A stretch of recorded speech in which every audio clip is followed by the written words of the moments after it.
Good evening. Good evening. All right. We're going to give it a few minutes, let a few folks jump on here. I am so excited. I cannot believe we are at episode number 5 already. I remember when I wanted to start this transformation at the core. I've had this idea for a while, and I am so excited that it is finally here. Before we get started, please go grab a journal. Make sure that you have a journal. I want you to label it the Core Journal because we are going to give you so many tidbits of information that you're definitely going to want to write down. Hey Anthony, hey Whitney, thanks for being on. Hey Sean, good evening, good evening. So please grab your journal because not only am I going to share some cool stats with you today, I'm actually going to walk you through a service experience that I most recently had, and I'm going to show you exactly how you can elevate that experience in your own business. So I'm going to step by step give you a ton of takeaways. So grab your journal, and while you do that, and while we wait for a few more folks to come on, I wanted to share a little story with you. So this evening, everything that you see that I'm wearing, my daughter Riley actually picked it out for me, right down to you cannot see the fact that, thank you, Lisa, that I am wearing pink palazzo pants, but she did that too. So we spent the evening together, and it was a lot of fun. I'll never forget though.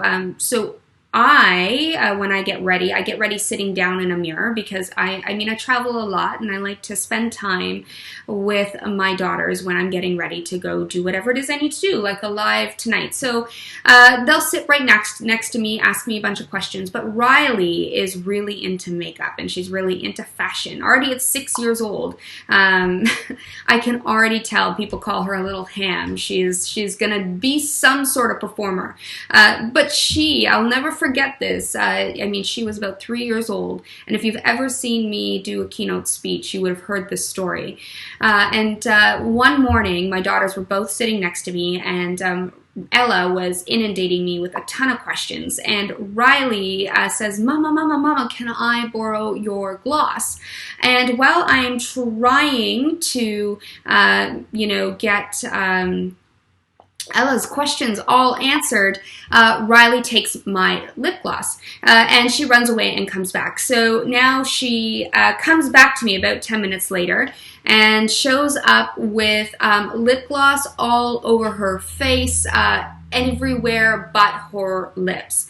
And the reason I bring up this story is because when left to her own device, she thought she was doing the right thing. I never taught her how to put lip gloss on, and she thought she looked so beautiful, and I had to have a giggle. She really did look gorgeous, except for it was a pain to take it all off her face. This evening, though, was a little different. So she sat next to me while I was getting ready, and she was watching my every move. She put on lipstick, she put on blush and shimmer, and then she looked up at me with her bright green eyes and said, Mama, can I dress you tonight? And I thought it was the cutest thing. So she definitely had an impact in what you see tonight.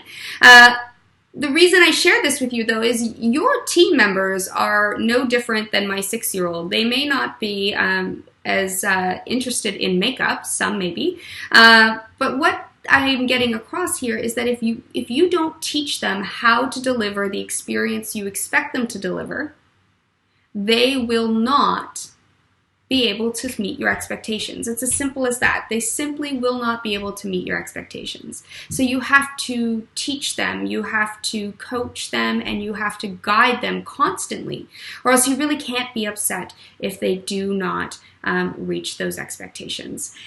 So keep that in mind as we go through today, because today I'm going to unpack how you can elevate your experience to create a 5-star experience. I'm going to use the Service Drive as an example, but it can be used absolutely anywhere. And thank you for all the Riley love before I get started. It's much appreciated. I think she is absolutely wonderful. All right, so here we go. Let's talk about my experience. As you all know, I have all these lovely Post-its. I don't know if you all know, but I've shown my little Post-it board, but I have my entire show flow right next to me. So if you see me grabbing Post-its, it's because I want to make sure I give you all the goods. So it was about a week ago, I dropped my car off for a service appointment. So I made the appointment at 1 o'clock in the afternoon. I showed up precisely at 1 p.m. And I drove right through the service drive. Now, I got out of my car and stood beside my car, no word of a lie, for about 3.5 minutes. 3.5 minutes before I was even talked to, greeted, anything. And then the first sign of interaction was more transactional. And this, I'm sorry, I have to laugh at Anthony's little comment there that I am the queen of Post-its. I really am. But this first sign of interaction was an older gentleman that came up to me and said, "Do you have your keys?" I looked at him and I said, "Yes." And he stuck out his hand. I put him in his hand. He goes, "Thanks, darling."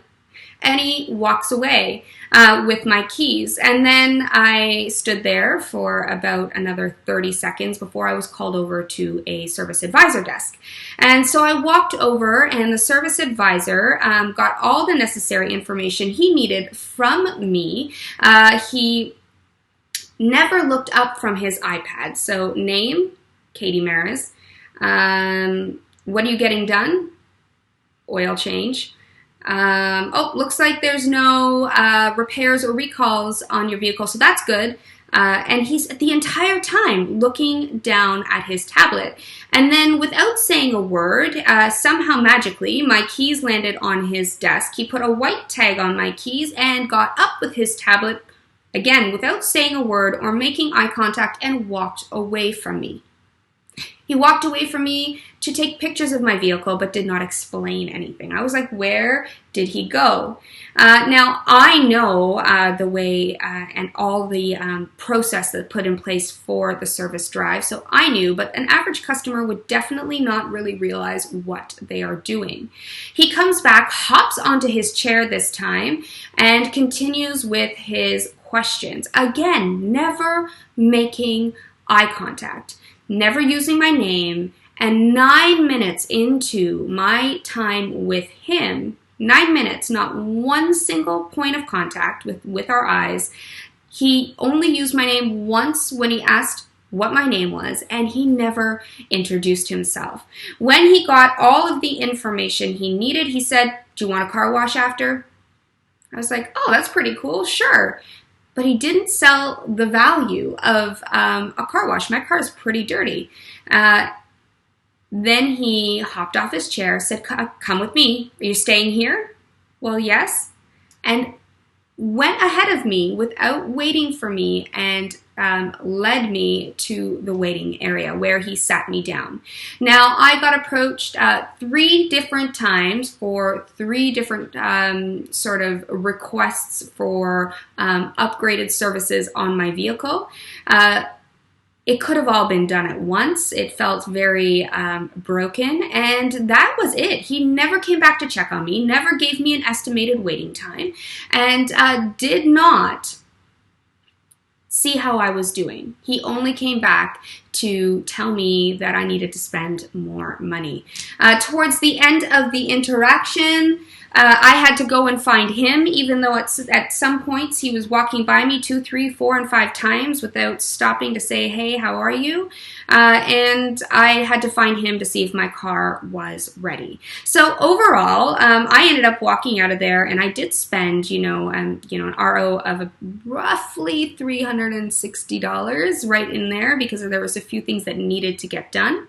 But I also said no to some upgraded services because I didn't feel like giving my money to them, to be honest. I just got the things that absolutely needed to get done. And the reason why I bring this experience up, now it doesn't matter if you're in automotive or you're in medical or you are in the entertainment business, or if you're in hospitality or whatever industry you are in, This scenario applies to you. Your customers show up, you greet them, you serve them, you wait on them, you make sure they're okay, and you leave a lasting impression. You say goodbye. It is a basic journey your customers go through. So now I'm going to tell you the things that you could or he could have done, what you can do. So I want you to actually grab your notebooks right now because I'm going to go step by step through this experience and give you the ways you can actually elevate the experience and create this 5-star experience for your customers. So grab your notebooks. There's tons of writable information in here that you're going to want to take so that you know how to elevate that experience. All right, number 1, here goes my post-it notes because I want to make sure I give you all of the good information. First of all, we want to make sure we're teaching our teams. So we want to make sure that if we are going to expect them to deliver an elevated experience, we got to give them the time and we got to teach them these things. We can't just say it once and expect them to deliver on it. We have to continuously teach, coach, and train. So first of all, the greet. We want to make sure we always beat the greet. The customer should never be the one that is looking for anybody to service them. I have a general rule when it comes to greeting. It's the 15-10 rule. So within 15 feet of a customer, and again, you can adjust this depending on the industry you're in, the service industry you're in, but if you are 15 feet from a customer, you should be smiling at them and making eye contact. And if the customer is 10 feet in front of you, this is when you should start to speak to them. So it's the 15-10 rule. Really easy to remember and makes a world of a difference when it comes to the customer's experience and when they're interacting and doing business with you. On top of the greet, when that customer comes forward towards you at that 10-foot mark, you want to make sure you stop, you stand, you smile, and you speak. Super simple. Stop what you're doing because customer is number 1. Stand up straight and show them that they are a priority. Smile at them because that shows that you care, and then speak to them. Greet them and use any sort of standard operating practice that you have, but make sure you stop, stand, smile, and speak. All right, so those are 2 ways. When I arrived in the service drive, had they followed the 15-10 rule, or in the case of a service drive, maybe the 5-3 rule or the 10-5 rule, I would have immediately been taken care of. I would have immediately have known that someone was there for me.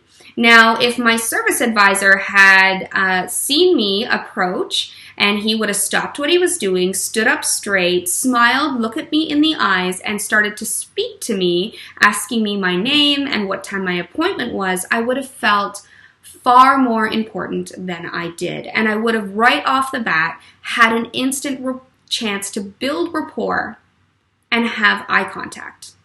Stop, stand, smile, speak. You want to use the customer's name always, and you want to make sure you use your name. It's funny because I couldn't even to this day tell you who my service advisor was. They say, I think it was Dale Carnegie that says, a person's name is the most important and beautiful words in any language that that person can hear. Saying someone's name, using someone's name, helps them to feel connected to you. And when you use your name, you become more human to them. So making sure that you use your customer's name once it's given to you. So when he said, what's your name?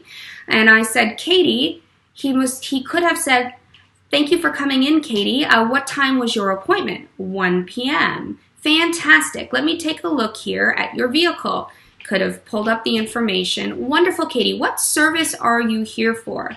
And so on and so forth. There is not a specific number of times you should use a customer's name. Definitely nothing specific, but you want to use it when it feels natural. But please, once the customer has given you their name, use their name. You also don't need to be a mind reader. You don't need to magically know every customer that's walking towards you. Your stop, stand, smile, speak. You don't need to know their name unless they're a loyal customer. You should know their name. But once it is given to you, use their name. Now, on top of using your customer's name, you want to use your own name.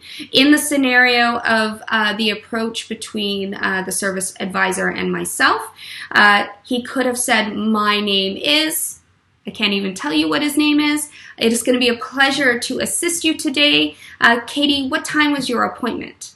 There's many ways that you can greet your customer, but there's two things you always want to do. You want to make sure, A, you beat the greet, you stop, stand, smile, and speak, and B, you use their name once it is given, and you use your name as well. All right. Moving along. Eye contact, eye contact, eye contact. So important. When you look someone in the eyes, you are telling them that you are listening to what they are saying and you're actually hearing them. Really important. Making that eye contact. Stop, stand, smile, speak. But when you're doing all of those things, have respect for your customer and take a look at them in the eyes. I mentioned to you through my entire experience during that service drive, 9 minutes, 0 eye contact. I felt like an alien. Like I felt like I was this inconvenience to this service advisor. Make sure you use eye contact. You also have to be genuine and show genuine interest. This service drive that I went to, this dealership I went to, was way out of my way. It was quite a ways. It was about 45 minutes away from my home. And so when they pulled up my address or asked for my address and I said Etobicoke, that was a perfect opportunity for them to show genuine interest in why I had driven so out of my way to go and service my vehicle with them. They would have found out so many golden nuggets about me and been able to use that to personalize the experience. So show genuine interest in the person standing in front of you. And last but definitely not least, your bookends of any experience are your first impression, so that greet, that 15-10 rule or the 10-5 rule, and the lasting impression. That's the bookends of the entire customer journey when they're doing business with you. So if you do not make a stellar first impression, you better clean it up for the lasting impression, because that is the last thing they are going to remember. They're going to remember how they felt as you left them that day. So making sure that you are genuinely interested, that you're using their name and you're showing eye contact. And one of the best things that is completely grossly underutilized when it comes to making a customer feel like they're a number one priority during the last impression is asking them, is there anything else I can do for you today? 9 times out of 10, a customer is going to say, no, I'm fantastic. Thank you so much. There will be, though, that one time that you get to be a hero and you get to help a customer by taking it one step further because you asked the question. So a great closing question is, what else can I do for you today? Is there anything else I can do to assist you? And then, of course, you want to thank them and leave them with a pleasantry. Thank you so much for visiting us today. I hope you have a wonderful evening.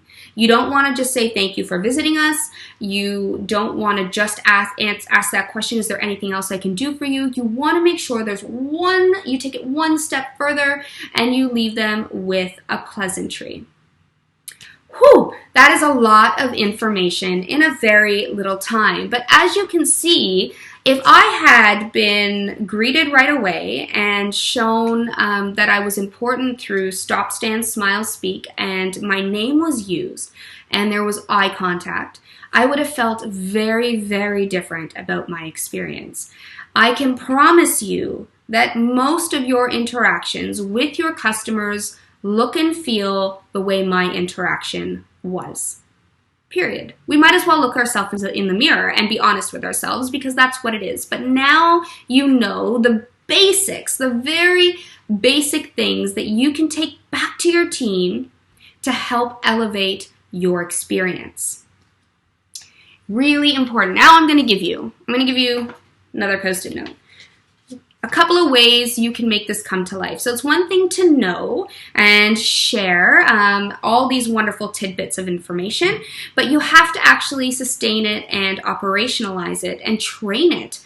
So there's a couple of things I do with my partners, which is a word I use for clients, and that is this: huddles by design, making sure we set our teams up for success, and we have 5-minute huddles every morning to really take a look at what's happening through our day and focus on one area each and every day. In my last Facebook Live last week, I talked about the Ritz-Carlton. Now, the Ritz-Carlton does an amazing thing. They have 24 standards, and they review one standard every day for 24 days, and then they start all over again at the top. One bite of the elephant at a time. So focus on the 15-10, or focus on stop, stand, smile, speak. Focus on giving eye contact. Focus on using a customer's name. Choose one thing, and you know what? Do it for 30 days until your team gets it right. But as leaders, you have to plan it. And a huddle by design is a great way to do that. And then essentially what that is you take 5 minutes in your morning before you go speak to your team, and you plan the 5 things you're going to talk to them about. Or the one thing you're going to talk to them about with the 5 different ways you're going to practice it. Here we go. You want to practice it. One of the best ways to do that during a huddle is role play. Role play, role play, role play. It is the best solution for having an amazing, fantastic team that is trained and ready to go when the going gets tough. Now, I know we're adults and we think, role play? Isn't that for kids? I have to tell you, you have to get your team comfortable with being uncomfortable, because it is better to fail when you're practicing in a safe environment than to lose the trust of your customer if you haven't practiced. Listen to that again. Get comfortable with being uncomfortable, because it is better to fail while practicing with your team in a safe environment than it is to fail a customer and lose their trust because you haven't practiced. Huddles by design. Talk about one thing for 30 days or one thing a day, but make sure you focus your efforts and you get them to role play. Role play so that A, they become comfortable with the standards, and B, they take those standards to a whole new level. And in their own way, because we all have our own personalities, and the only way you're going to be able to really, truly, authentically show genuine interest with your customers is if you are authentically genuine yourself and in your approach. So practice, practice, practice. I have two more really awesome tips for you. So hula. You think I'm crazy. We have stop, stand, smile, and speak, and we have hula. Hula is heads up, look around. So if there are any leaders out there and you are sales floor managers, service managers, F&I managers, general managers, fixed ops managers, practice managers, general managers, whatever type of leader you are, heads up, look around is one of the best tips that I ever took from my retail days. What that means is that you are constantly having your head up and you're looking around to see who is doing what. You're observing so that you can coach on the fly and see it, say it. So in my case, with this example, had there been a leader practicing hula with their heads up and looking around, they may have noticed that this service advisor was not creating the best experience. And when the service advisor walked away, this leader could have jumped in and said, hey, I'm noticing that you're not making eye contact and you haven't used this customer's name. Fixing it on the fly, coach it, see it, say it, but the only way you can do that is if you have your heads up. Heads up, look around. All right, one more tip. This is a lot of information, I know, so I hope you're writing this all down in your journal.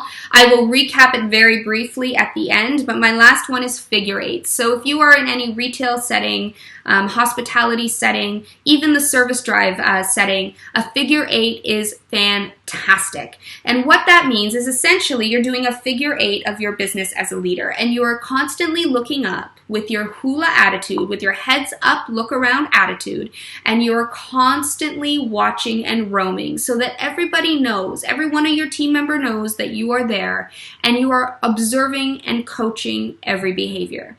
If you are not roaming your sales floor, if you are not roaming your location, then you do not know what's going on.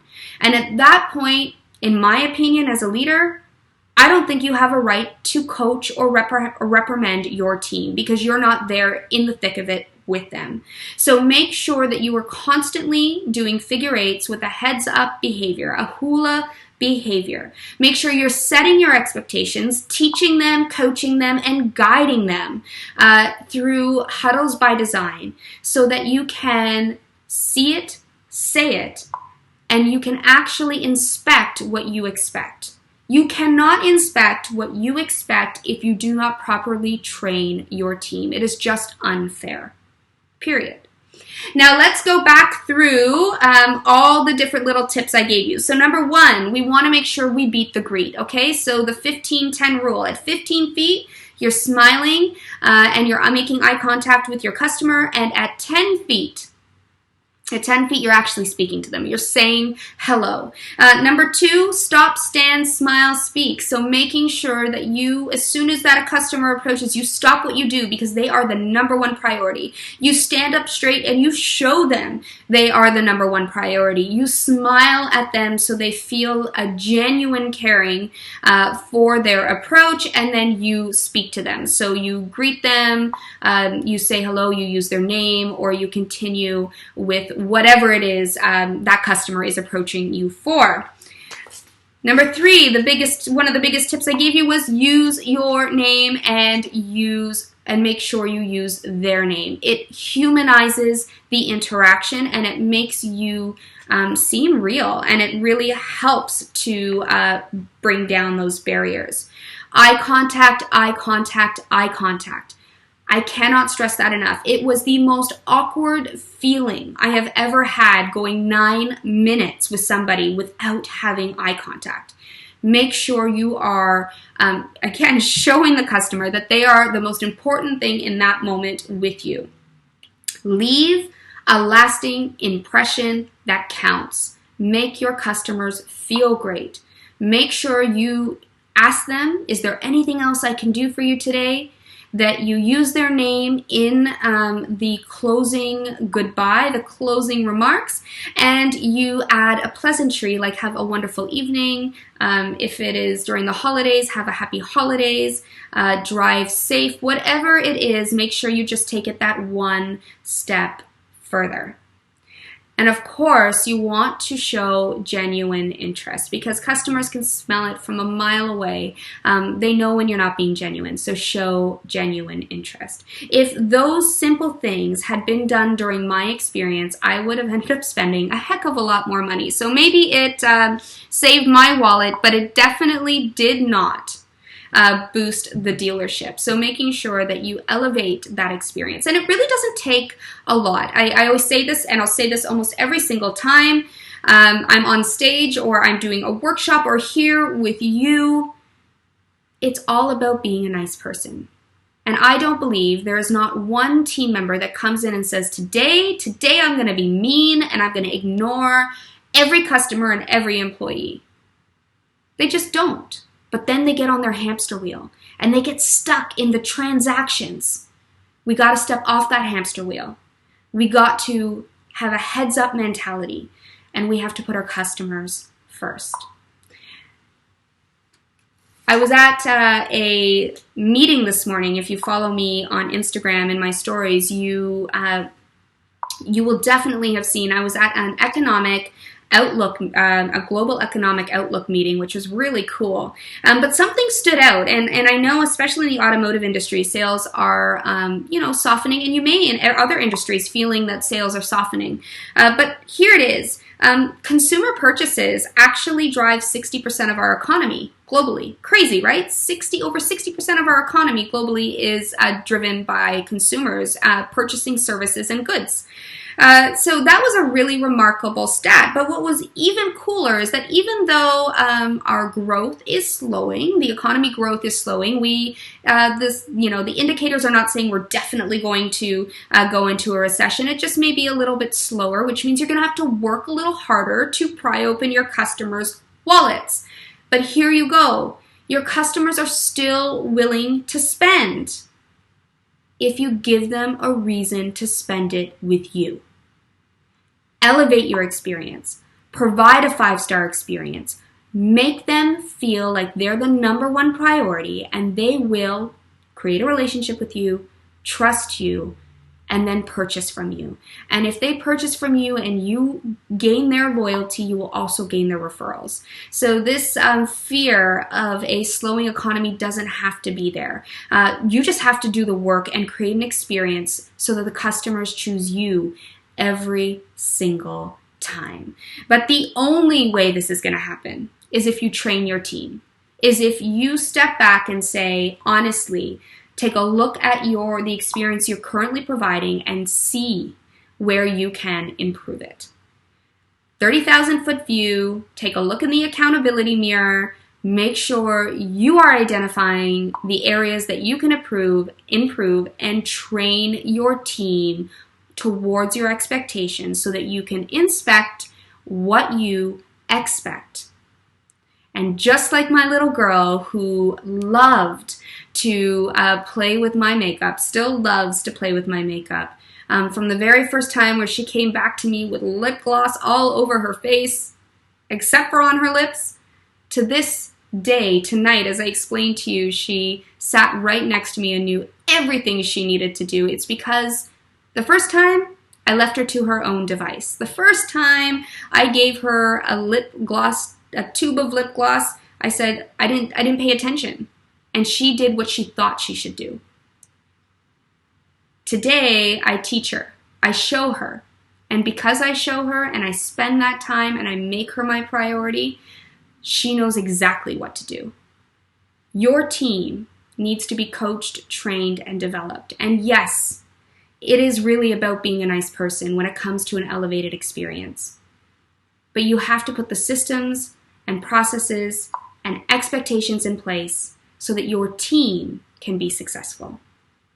So that's it for today for Transformation at the Core episode number 5. I hope you got all of those hints written down in your core journal and you can go back and actually execute something that will help elevate the experience from where it is today to where you want it to be tomorrow. Have an awesome evening, everybody. I will see you next week, 9 p.m. Eastern, for episode number 6. Have an awesome night.